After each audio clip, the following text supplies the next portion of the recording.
Hello. Okay, so welcome to the Bendigo Tech Schools live streaming.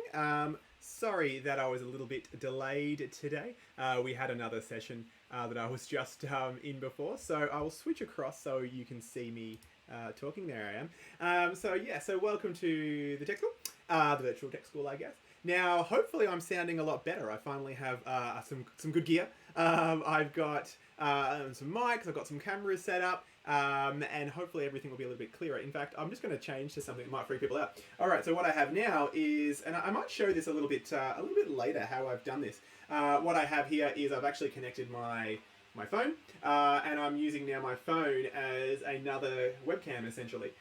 So as you know, webcams are pretty hard to come by these days. So they're very expensive now. So what I've got here is I'm able to use an iPhone, an Android tablet, anything really, any kind of smart device, and I've connected it up into my stream to use that as an external camera basically. So if I need to actually show you anything like I've been doing the past few days, there's a little mic setup I've got down here as well. I can do that by using this. So there've been a lot of people asking me to do a lot more streams about how to do streams. So what I might do is I'm going to schedule a bunch for next week, which are going to be how to do this kind of live streaming thing, how OBS software works, those kind of things. So I'll set that up and I'll put them on the channel, and I'm sure we'll put out some links on the webpage so you can kind of see that. So that's pretty cool. I really like that. And you can also connect a bunch of multiple devices as well. So if you do have a couple of phones lying around, an iPad, you can just connect all those up to your laptop, and then you have a really cool streaming platform.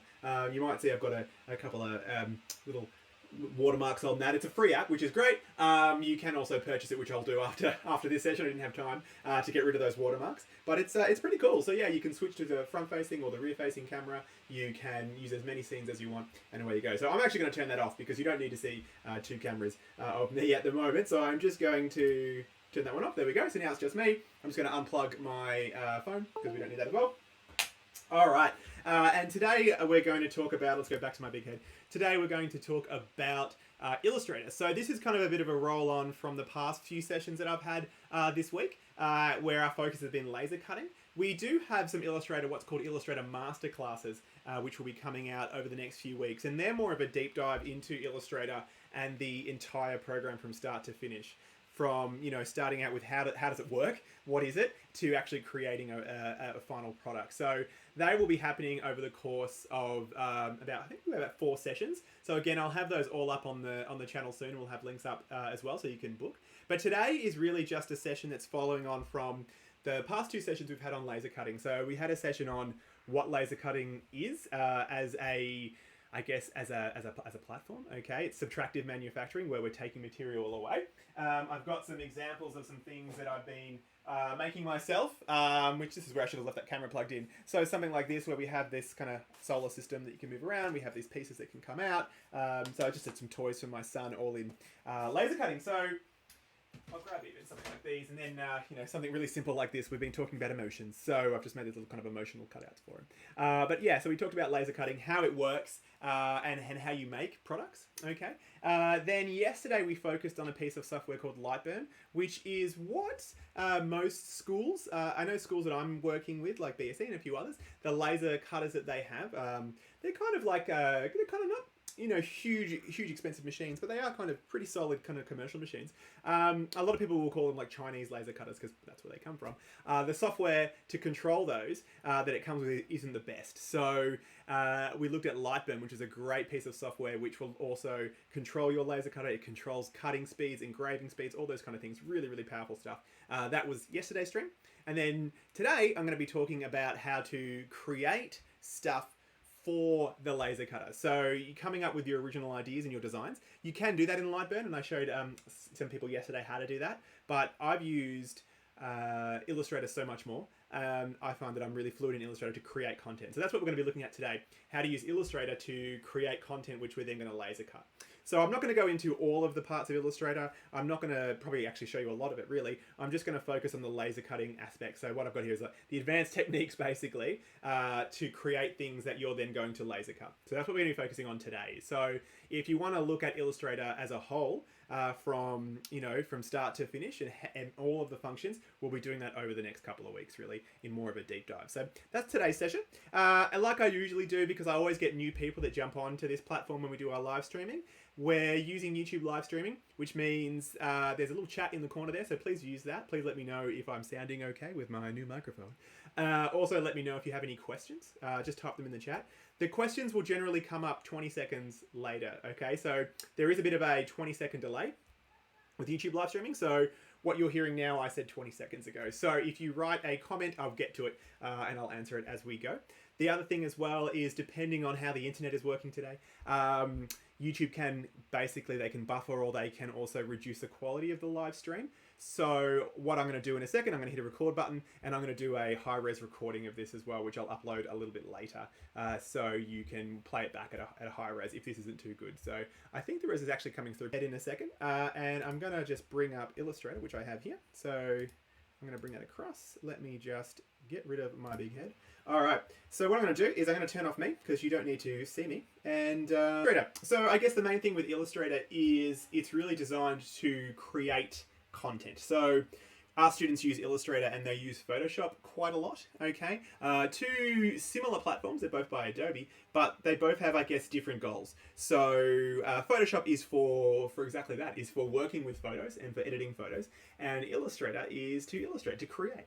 And they both actually use different, I guess, kind of techniques. Photoshop is a pixel-based program, so it's working with pixels that are already there, and dots per inch. Whereas Illustrator is a vector-based program, and I'll explain that in a second. So it uses vectors to create their content, and the reason why we like vectors is you can use them for advanced manufacturing, which is what we do. In fact, I think I'm just realizing I'm just talking to a blank screen. It's probably not the best for you, so I might actually put my face back on.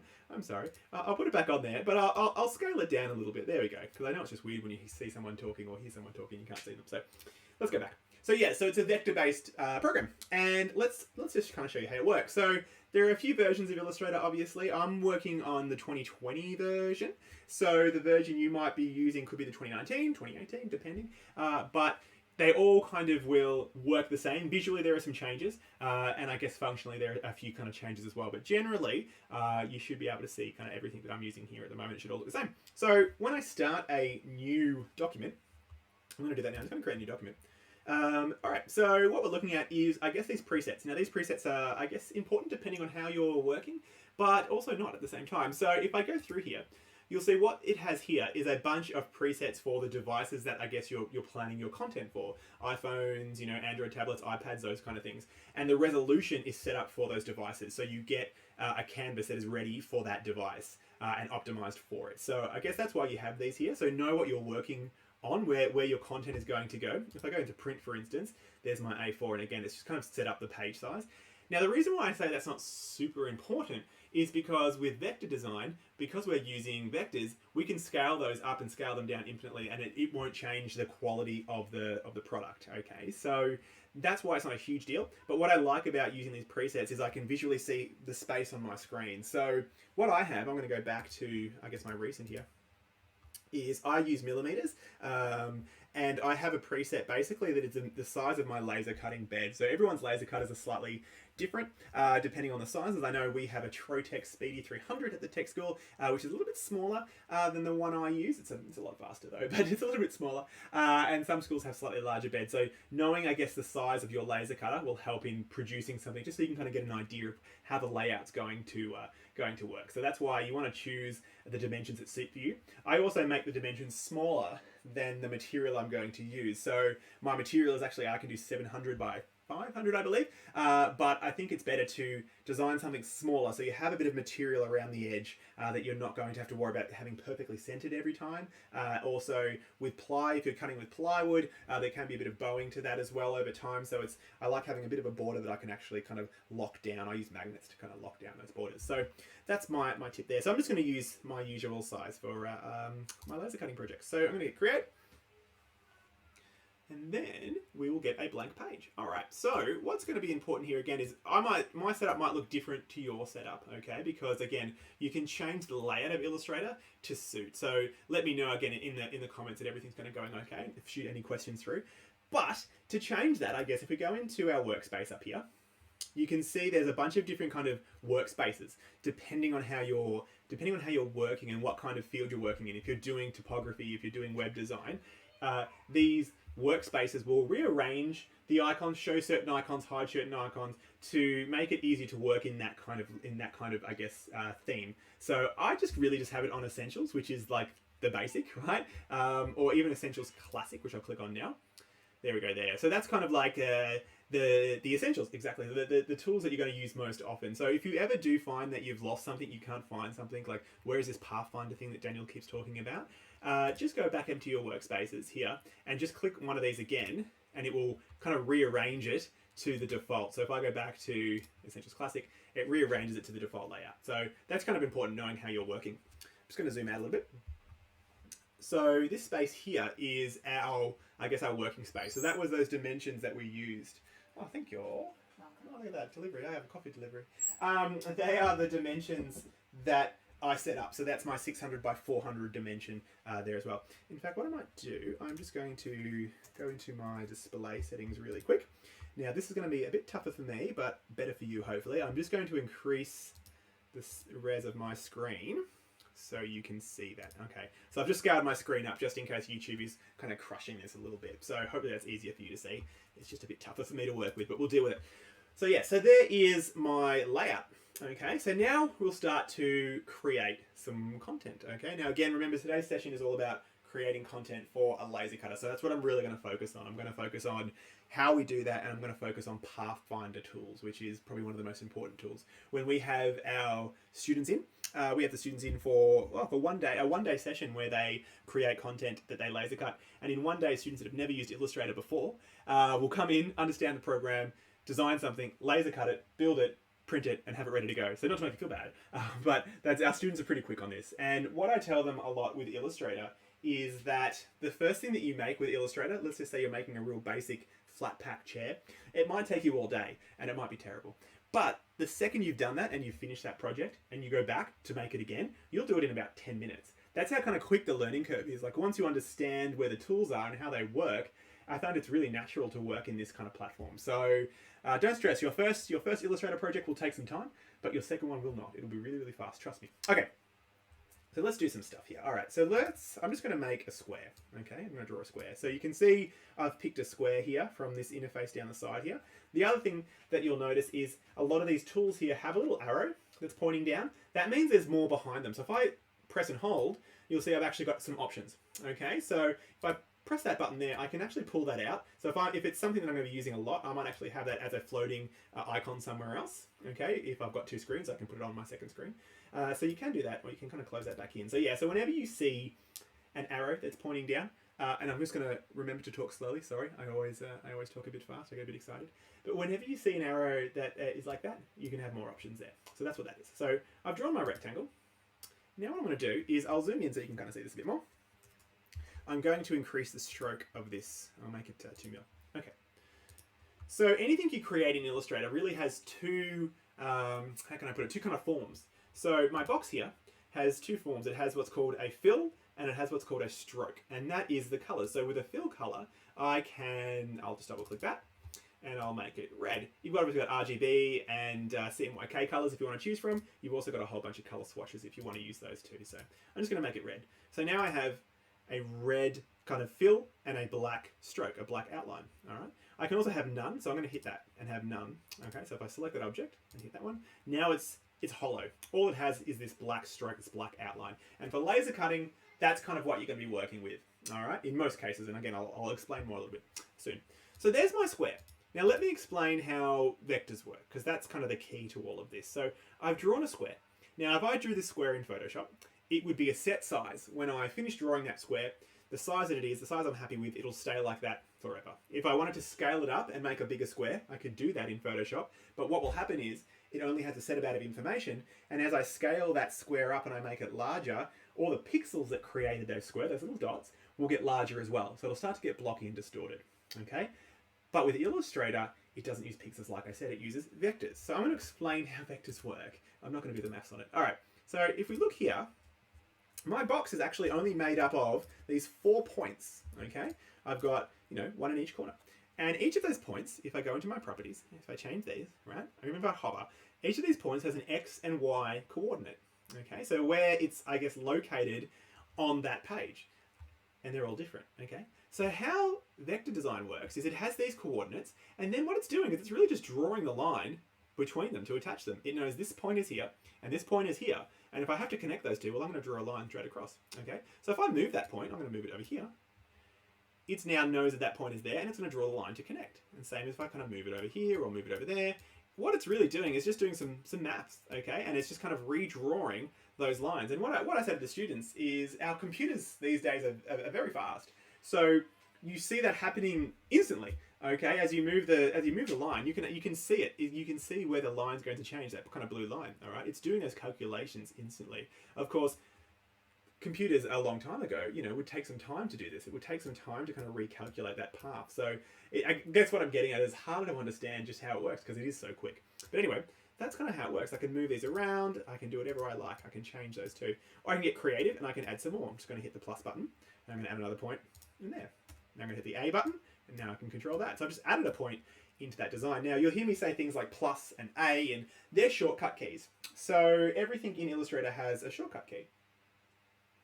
And what that allows you to do is it allows you to work really fast. So I have my hand on the keyboard and I have my hand on the mouse. So what I'm doing is I'm just constantly I'm always in design mode. I can move around, I can move this over here, I can then grab the plus button, I can grab another one, I can put another path in there, I press the A button, I can now control that. And the reason why you use that is it saves you having to go back, look at your menu, make a selection, come back, and go back and forth. And again, these are skills that you'll get the more you use Illustrator. You'll start to remember what all those shortcuts are. So don't stress about them now. Okay, so that's how my vector works. So now you can see I've got quite a few points in this design and it's calculating and drawing those lines. So what will happen is if I scale this down and I make it smaller, all right, those points are now all in different spots, but the line is redrawn. If I scale it up and make it bigger, all right, as far as I can go in this space anyway, again, those lines are redrawn and it's perfect quality. So what I'm getting at is with Illustrator, or with any kind of vector design program, it is just a whole bunch of numbers that are in your image. So that looks like some kind of weird rectangular building, but all the file is a bunch of numbers, a bunch of points of where everything is. So if I explain this with a circle as well, I'm just going to hit an ellipse and do a circle. There we go. I'm just going to delete this one here. So there's my circle, and it's the exact same premise. We have 4 points, okay, which create the circle. Now the only difference with these 4 points is they now also have these little things here called handles. And what those handles are doing is they're also controlling the way that shape is kind of moving as well. So we have a bit more maths. We have the main point here, the main dimensions, and then these handles which are telling us how that arc is coming along, okay, and how it's moving. And again, I can kind of play around and I can move that. So if I wanted to make this circle 100 times this size, I can do that. I can press a button. It's now 100 times the size, but the quality is still perfect every time because it's redrawing the information. It's redrawing the data, all right? And vectors don't have to be just simple shapes. They can be super detailed. I've seen some amazing vector work, which is, it looks like a photo, right? So the more time, the more effort you put into vectors, the better you can get. And I feel you can make more with vectors. So in terms of what you see, and this is how I explain it to students, you will see more things created in vectors or in in Illustrator than anything else. So if you look at your phone, the phone's a perfect example I find to explain how this works. So on my phone, I have a whole bunch of icons. Every single one of those icons are going to be made with vectors. And the reason why is because of that scalability. Okay, so I'm looking at my phone now, I'm looking at the messages kind of icon. I should probably show you, like the messages icon. Okay, that's a simple vector. That's a green box with a gradient, which has that kind of green offset there. Thank you, Tam.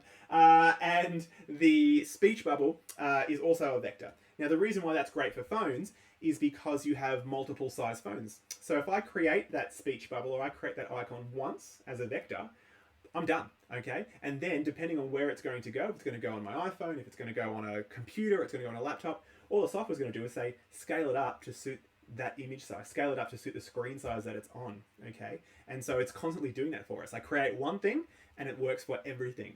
Whereas if I made that image in Photoshop, okay, I'd have to do a whole bunch of different sizes and resolutions to fit all the devices. If I have to change one, I've got to change them all. It's a lot of work. So vectors are everywhere. Vectors are on icons, they're on computers, they're on basically anything you see that isn't a photo is made with a vector. And the other good thing with vectors, especially for laser cutting, is their file sizes are tiny because they are just points in space. That file is just a bunch of, you know, numbers.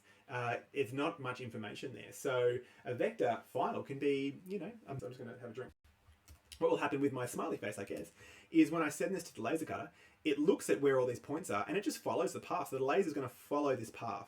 It gets a whole bunch of information. I believe it's called G-code. It gets a whole bunch of data and numbers, and it just follows that path. And while it's doing that, it's also cutting or engraving, which we'll talk about in a second. It just follows that path. Okay, so the good thing again with that is I can send this file to my laser cutter, okay, and it will follow that path and it will cut it.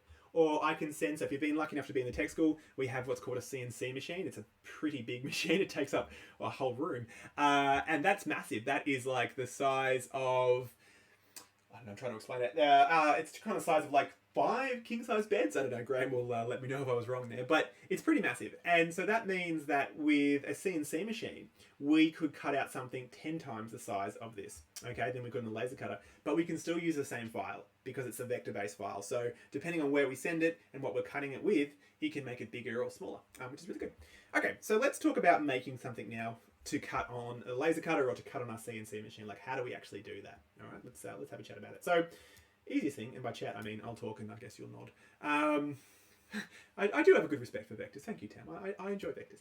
Okay, so let's create something pretty simple. I'm just looking around at some stuff I've made recently for Wrath. All right, let's have a look. Let's make a stamper. All right, I might switch across to. Let me just change my camera setting. I'm going to go to what I call big head mode. All right, so let's make something really simple like this. I made this for Raf. He's really into stamping at the moment, okay? So this is a little simple laser cut stamp set. And if you see my hand, I don't want to show my hand. I fell today. It's a long story. All right, so here we go here. So I've got a bit of plywood and you can see I've got a cutout here, okay? I've also got this circular cutout through here, and I've got a little notch, and then I've got another piece here, okay, which has my kangaroo, there it is, my kangaroo engraved on that side, and then when I spin it around, you can see I've got this kangaroo piece there as well, okay. So this is designed to be a stamper, so Raf can stamp in his Play-Doh. You'll also see I've got, this is where I should have left my phone connected, but it'll do for now. You can also see I've got an engrave line through there as well, so it leaves some details on the Play-Doh. And then you can use this and you can make kind of reliefs as well. And then finally, this slots into here for handy dandy storage, right? So now we have our little Play-Doh stamper. So let me show you how to make that. Let's make one of these, okay? Let's make a simple little Play-Doh stamper. And I can technically cut it because I've got a laser cutter in my garage, but we could make something today, and then, like I've been saying to other people, why don't you email it to us and we'll see if we can get Matt to cut it for us and post it out. Let's get him busy. All right, so I'm going to skip away from my big head again, and I'm going to go back to this, and I'm going to go back into Illustrator. Okay, so let's make that. All right, let me show you how I made that. So I'm going to delete this. So first up, I guess, is you're going to use shapes to make shapes. That's kind of how this works. So what I'm going to do is, if you remember on my 5 seconds ago, I had a little square. So I'm going to do that. I'm going to get a square, I'm going to get a rectangle, and I'm going to do, now I'm holding shift to conform it, which means it stays the same size, right? So it's even on both sides. If I let go of shift, it'll move around. So I'm just going to hold shift. Okay, so there's my square. You'll notice I have some nice rounded edges on mine. So these little dots here, they basically the radius. So if I pull that down, you can see I can change that radius and bring it back to a circle. But I'm just going to give it a small radius. Okay, so now we have that shape I was using to begin with. Excellent. Now we had a cutout on that, didn't we? We had on that first layer, it had a cutout where the stamp kind of went in, and that was a circle. So I'm going to get this, and I'm going to create a circle. Again, I'm holding shift to kind of keep it aligned. I'm going to let go. Now, let's show you some other things you can do. So if I move this around, just these little pink handles appear. That's trying to be clever. It's trying to align it into certain areas and keep it straight.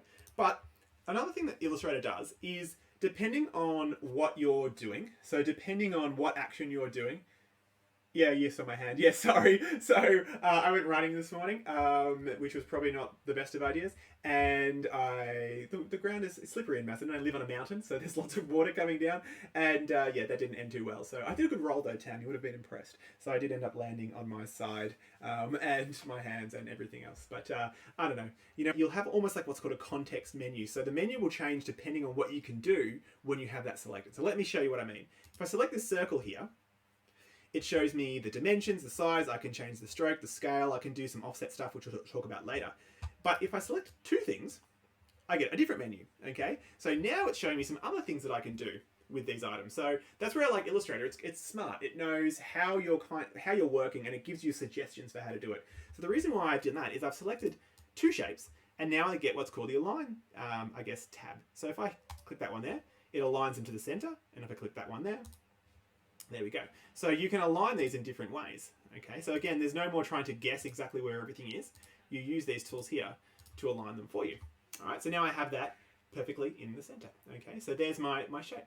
All right, now let's keep on looking and let's keep on going with this. So then I also had a little finger tab in the top here. So that's important. You need a little finger to get Raf's little finger to be able to take out that stamper. And I had that in the corner. So let's make that, and I'll show you how I did that. So again, I'm just going to do a little ellipse, and I'm going to move this over here. That's where mine was kind of sitting, about there. Okay, now let's show you another tool, which is really handy. My favorite tool of the lot, and this is called Pathfinder. So if I select these two shapes, you get this thing called Pathfinder, okay? Which gives you some options. Now, again, the options are kind of limited. There is more there. With anything that's in the sidebar, if you tap the three dots, it shows you more stuff. And I use Pathfinder all the time, so I'm actually going to take that. I'm trying to use my eyes. I'm going to take my Pathfinder out and put it over here. So to do that, you go into Window, and you choose one of your, I guess, your spaces that you use a lot. I use Pathfinder, and I click that. And now I have it as a separate item over here. Because I use it so much, I want to have it over here. I don't want to spend an extra second to dig into that because I don't want to. So when I select these two items here, you can see I get these things called shape modes. All right. Now if I click one of these, it's merged them together. Okay, made a compound shape, which doesn't really much of an example there. If I click that one there, if I hold the mouse down, you'll see what it was doing. It's saying minus front. So what it's doing is, I'll undo that, is it's kind of cutting out the shapes depending on where they are on the layers. So to show you that, I'll need to probably explain layers as well, actually. So if we go into our layers, I'm just going to show you this one. This is kind of probably getting a little bit in the weeds, but again, remember, I'll talk more about it when we do our deeper dives in the next week or two. Just going to go into layers. Okay, so if I bring this down, I might try and make this a little bit bigger for you to see. You can see all of my items there. I've got my rectangle, and I've got two circles. Okay, and this is what's called a layer order. So think of this like a bunch of transparency paper. Okay, so that rectangle which is there is at the bottom of the pile. So that's below all of this. This ellipse, which if I select that one shows me, is the next one, and this one is the next one. Okay, so what it's doing is it's showing you that layer order. So that layer order is important when you do things like subtracting layers and combining layers. Okay.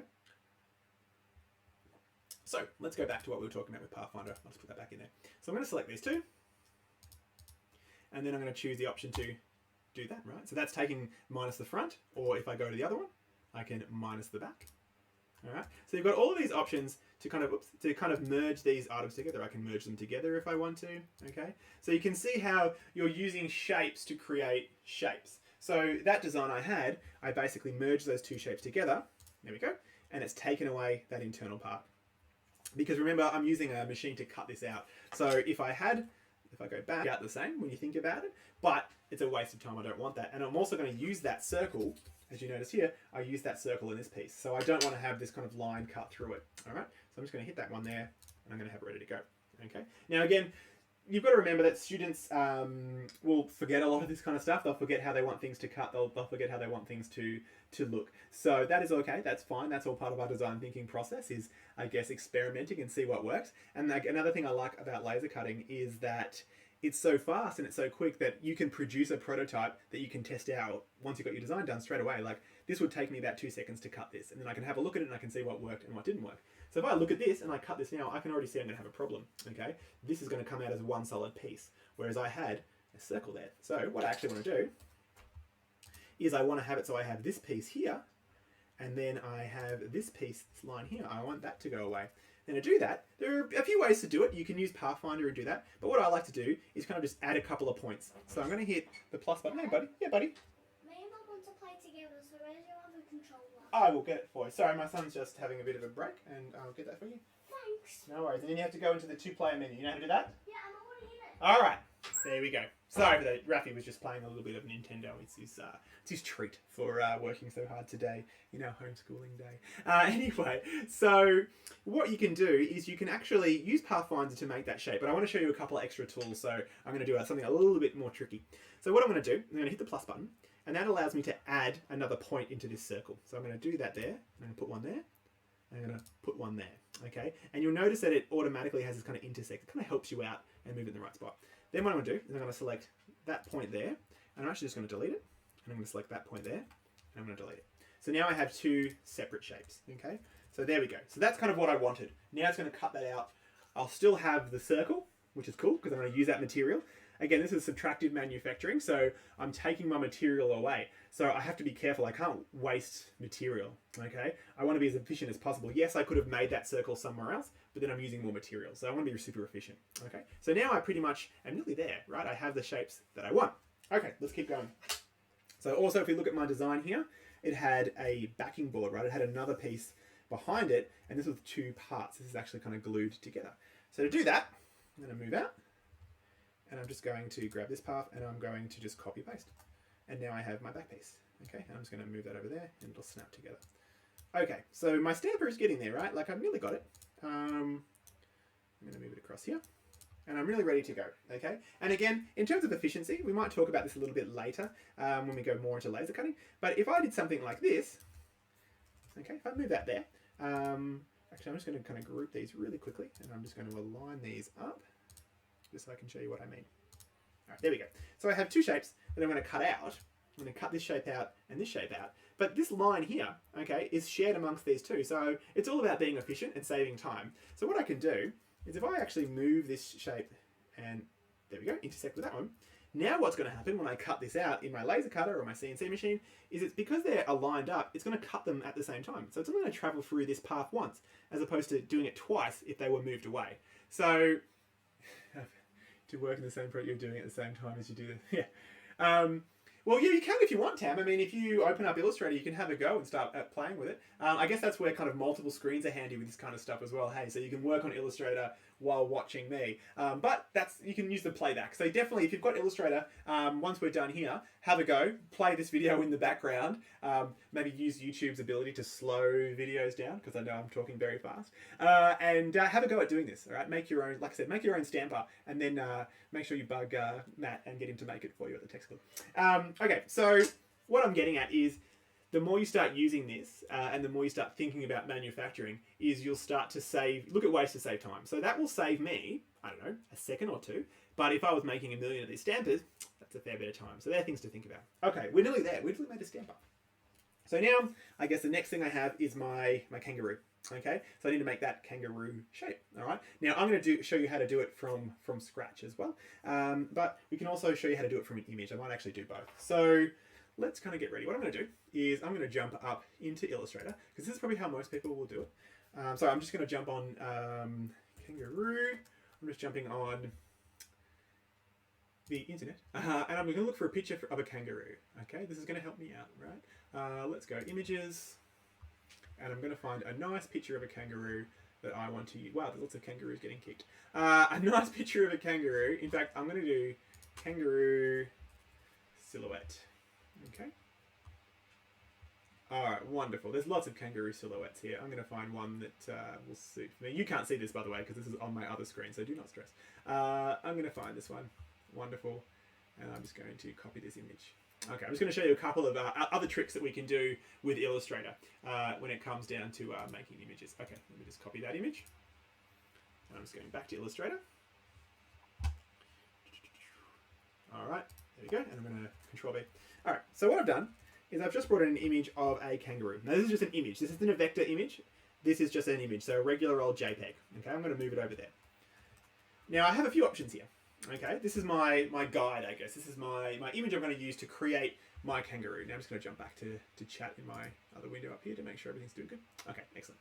So you have a few options with Illustrator. Okay, now, like I said, this is a JPEG, so if I go to print this in a laser cutter or any kind of advanced manufacturing machine, nothing will happen with this. Okay, so I have two options. I'm going to show you the hard option first, but probably the correct option, and then I'll show you the easy option second. Okay, so first up, let's get this kangaroo. So what I'm going to do is I'm going to show you one more tool. Okay, I'm going to go into my layers, and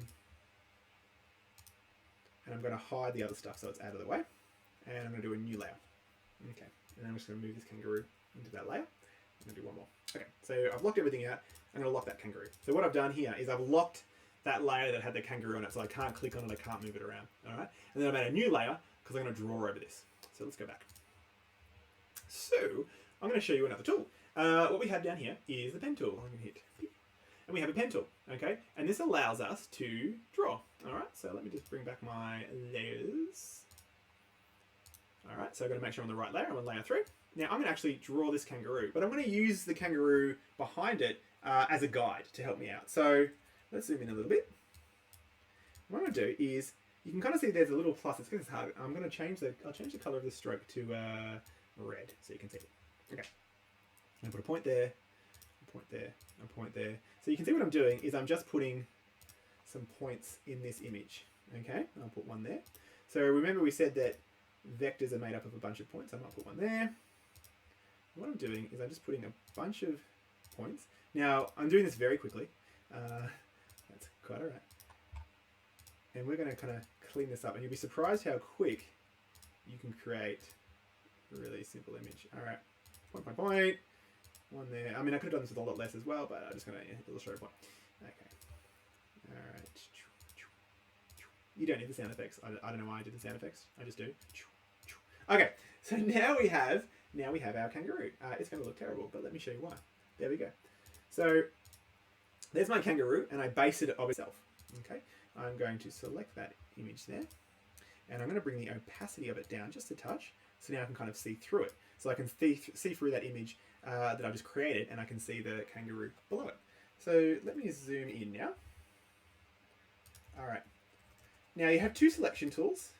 One's to select the element as a whole, and one, which is called direct selection, will select parts of the element. So I'm going to grab that point. All right, and you can see now I can move stuff around. So now I can start to finesse my image. So the first thing I'm going to do is I'm going to do Shift-C, and I'm going to add some control points to this. So I'm going to do this. I'm going to start to kind of move that handle, so I can start to control this, right? I'm going to go into this one, and convert that. And now I'm going to control that handle there, all right? So already I'm sure you can see just how super quick this is to kind of create content, right? So much faster than trying to make something in Photoshop where you're drawing it by hand. I'm going to move this point here. I'm going to change. Now again, I'm doing this very fast, right? Like this will take you time to do. If you've never done it before, it will still take you a fair bit of time. That is okay. That's the point. But once you do it a few times, you'll be a natural at it. You'll be super fast. So you can see, I'll just get rid of this out of the way. You can see I'm kind of zooming around. And I'm using my shortcut keys a lot. And there we go. I'm going to move this guy around here. There we go. So I'll speed through this because you don't really want to see me doing this. But essentially what I'm doing now is I'm using those control handles to kind of get the design I want, right? So now I'm just going to blast through it to do it super quick. So it's going to look terrible, right? But that's not the point. I just want to show you how this works. So you can see how quick I can draw something here. Okay, so I would do that obviously for the whole design, and eventually I would get a really nice kangaroo. If I bring that opacity back up, obviously I only did half of it. We'll bring it back up, but you can see I was starting to get a pretty good kind of kangaroo shape there, okay? And the more time I spend doing that, the more time I spend adding points, controlling points, I'll get that perfect. And that's how you make kangaroo. That's how you make the design. Now, you saw, again, my kangaroo had a bunch of designs in there as well. I had a bit more detail. I went through the arms, and that's all just using that pen tool. By drawing those lines and then converting them and making those kind of those nice little lines, that's how I did that. I'm just looking at the time, so we've only got a few more minutes, so we'll power through. So that is the easy way. Okay, and that is the way that I would recommend doing this. I would always recommend creating something first. Make your own design, okay? Make your own vectors, because you have a very, how can I put it? You have more efficient design, okay? So let's go back and let me show you the cheating way. Okay, I'm going to delete that. The cheating way. Okay, so let me bring up my window here, and I'll go into my layers, and I'm going to unlock that. So here's the cheating way. So when I select an image that I bring into Illustrator, a new thing pops up down the bottom here called Image Trace. And what this is going to try and do is it's going to try and analyze that image and trace it and draw it as it would be as a vector design, as if I made it myself. So I'm going to click on image trace. You have a bunch of options depending on what the image is. If this was a photo, I would choose that, which means it's going to give you more detail, right? But it is a silhouette. So I'm going to click silhouette. And boom, boom, boom. And it's done. Okay. I'm going to expand that. And now, if we have a look, I'm going to move that across. There it is there. Okay. There is my, I'll show you the points. I'll bring that over there. So that automatically traced that image that it had. And look at that. It created the vectors for it.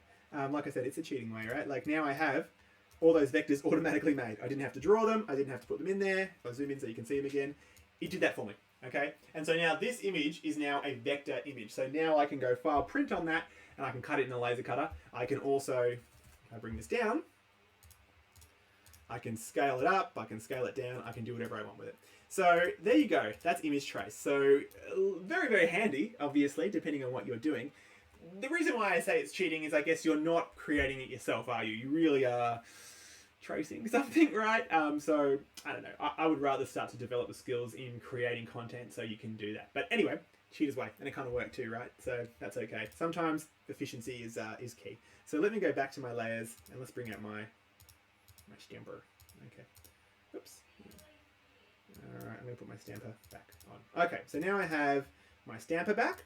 Now, obviously, mine was an outline. So what I'll do is I'll change this and get rid of that fill color and just have the outline. There we go. Now, the stroke on that is very small. I'm going to increase it to a couple of them.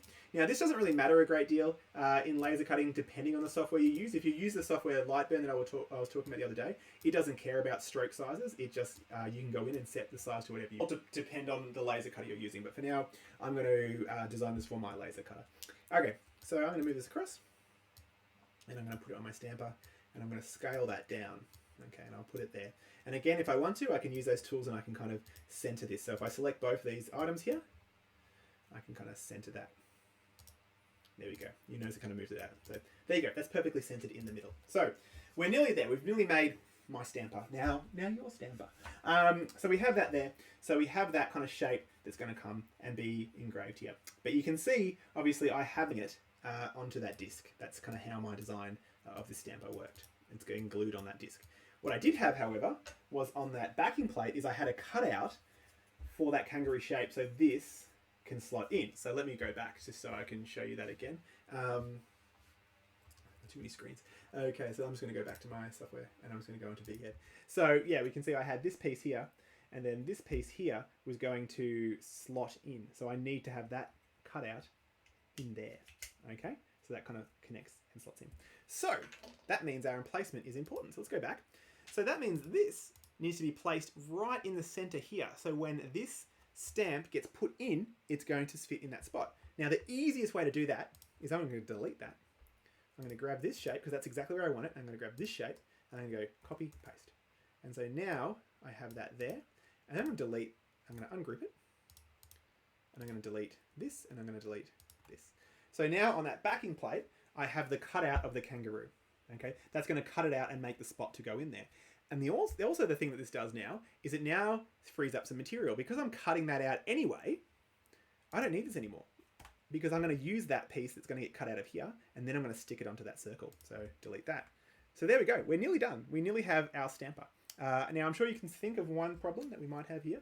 Remember, this is going into the stamp. So this technically will be reversed around the other way, won't it? Or this will be reversed around the other way. So we can use the text tool, and I'm just going to type in kangaroo. Okay, and I'll scale that up. There we go. And I can put that wherever I like. Again, I can use that center tool and I can align it in the center. But there's my kangaroo text and that'll engrave it. Now, you don't need to worry about this being reversed or anything like that. It'll engrave it exactly as it sees it. So now I have that kangaroo engraved. Oh, I just realized I've got my giant big head on. Sorry. Let me go back and we'll go back here. All right, so we're back. Okay, sorry about that. I was just talking and looking at the bottom of my screen. So we're back. So what I was saying was we'll have the kangaroo there ready to go, and you don't need to reverse this text, okay? It'll engrave it as it sees it, so that's okay. So now I have my engraved text. When you use text, it is automatically vector format anyway, so it's going to work for you, no problems, okay? So there we go there. We're nearly done, nearly done. The other thing that you'll see that I've done here is I have a bit of what's called an offset. So this circle is getting cut out of that wood, but I didn't want it to be perfectly I guess, butting up to the line there. I find that for little kids like Ralph, you know, that's hard to kind of get that in if it's perfect every time. So I've made an offset, which means I've made a slightly larger circle that I've also cut out. So I better show you how I did that. So that's another very cool tool called offset, surprisingly. So if I ungroup this and I hit this circle here, you can see I've got what's called offset path. That, again, one of the best tools you can possibly use in Illustrator. So if I hit 5, I'll hit 10 so you can see what it's doing. So what it's doing is it's offsetting that path by a certain amount. So I've said offset that circle by 10 mil and it's drawn another circle, okay? Or I can say recess it, there we go there, by minus 7 mil. So now it's done that as well. So I'm going to leave it on. So now what's going to happen is I'm going to get 2 cuts. It's going to cut out this big circle here and it's going to cut out the small one. That's going to be my stamper, that smaller disc. And this big one here is going to be that little gap that I've got so it can easily go in, okay? And then this is going to cut out and I'm going to glue it together. Almost done. All right. Now, one last thing, I guess, is in terms of color. All right. So the next thing we would do with this is we would tell our software. Now, you can do this in Lightburn. I'm not going to open up Lightburn and show you because I've got a whole video on that. So you can watch that one later. I'm trying to give myself a plug. But then we need to choose what you engrave and what you cut. Okay. You can do that in the laser cutting software or you can do it here as well. And what that means is the laser cutter will do 2 things for us. It will either cut something or it will engrave something. All right. Now, obviously, with this material here, pretty much all of it's going to be cut except that there. So what I'm going to do, just for ease of use, I think even if your laser cutting software like Lightburn can do this for you, I still think get into the habit of doing this. It's easier. I like to make, all my cutting lines, I make those red. Okay, just so I know that's what's getting cut. So all these lines here are red because they're going to get cut. This kangaroo, I'm not going to give it a red outline. It doesn't need any stroke. I'm going to leave black because that's what I'm going to engrave. Okay, so that way I know exactly what's going to happen in my laser cutting software. And that is the conversation that we'll have if you go back and look at that Lightburn session, which I'll probably run another one next week. It was pretty popular. That talks about laser settings. So to cut something, you have a different power setting than you do to engrave something. To cut something, you have more power, right? It's going to cut through the material.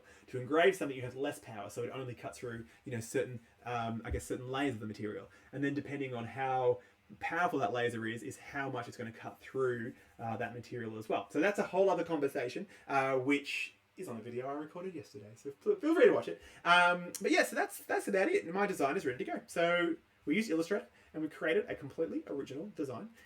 We'll have this finished product, okay? And then if I really like it, I'll probably go in, be a bit more efficient with my designs, line these up, do those kind of things. If I wanted to make a big boy version, a huge version, I could jump on the CNC machine, bug Matt to do that for me, make a really big one, right? So there you go. That is Illustrator for laser cutting. So pretty simple. So I think I might pull the plug and call it on that because I reckon that's pretty good, right? No, I don't know why I had it pop up there. So what I guess Tam had a good idea is what I would think would be a good idea from here is to jump in and have a go at doing this yourself. If you have Illustrator, give it a go and work with this kind of design. Like I said, if you don't have Illustrator, there are lots of other vector-based programs out there. Lightburn, which I used yesterday, you can try that and that works as well. There's a lot of your school about having a license for this. So I'm pretty sure most of our Bendigo schools, I think every single school that we work with has their students have Creative Suite, so that means your teachers do as well. So give that a go. And I think actually even if you don't have it, Adobe doing for the next, in our zombie lockdown, I think they're doing it for free actually. You can get Creative Cloud for free for the next month or two, so you can kind of play around with it. But that's about it. So thank you very much for joining us today. Tomorrow, I guess if you're really into this whole Adobe suite, tomorrow while I do a plug for the tech school, because I should, right? I'm pretty sure let me just mute myself. I always forget, I'm doing so many of these now, I actually forget what we have. So tomorrow, what do we have tomorrow? Tomorrow we're doing InDesign. Excellent. So InDesign is, I guess, another software package that has another purpose. InDesign is it's designed for, it's like a layout piece of software. It's designed to create newsletters and posters and those kind of things. In fact, InDesign uses all of the programs together. It uses Photoshop, it uses Illustrator, it combines them all together. So that's tomorrow. Again, that's an actual introduction to InDesign because that's a pretty chunky package. So that will be an introduction to how that works. And then we'll have an ongoing series of InDesign videos, which will talk about more functions. So that's tomorrow if you're interested. That's probably enough from me today. Oh, that's all right, Paul. No, don't worry. You can watch this back later, Paul. I think you'll enjoy this one. This is all about Illustrator and creating this stamp that I made for RAF, but you can make it yourself on your laser cutter back at BSE if you're allowed to ever have access to that. So I think today, this session, Paul, and the session I did yesterday on Lightburn would be perfect for you to have a play around with. So that's what today's for. Tomorrow's InDesign, like I said, a little bit different, more about layout and designing newsletters and stuff like that. So thank you very much. Now, there is, Robbie will make sure that I do this, there is a registration link on all our YouTube videos. You don't technically have to do it, but if you can, especially if you're from a from a Bendigo school, that would be awesome because it just helps us out. So feel free to fill that out. And we also have surveys as well, and I'll put those surveys up. Thanks, Paul. I'll put those surveys up on the links after this video is done. So when I'm done here, this video will be automatically uploaded on YouTube, so you can play it back whenever you like. So thank you very much, and I will catch some of you, or all of you. I will catch you tomorrow. And again, hopefully I sound nice with my setup here. My voice is a little bit clearer. All right, I'll see you all tomorrow. Thanks, everyone. Bye.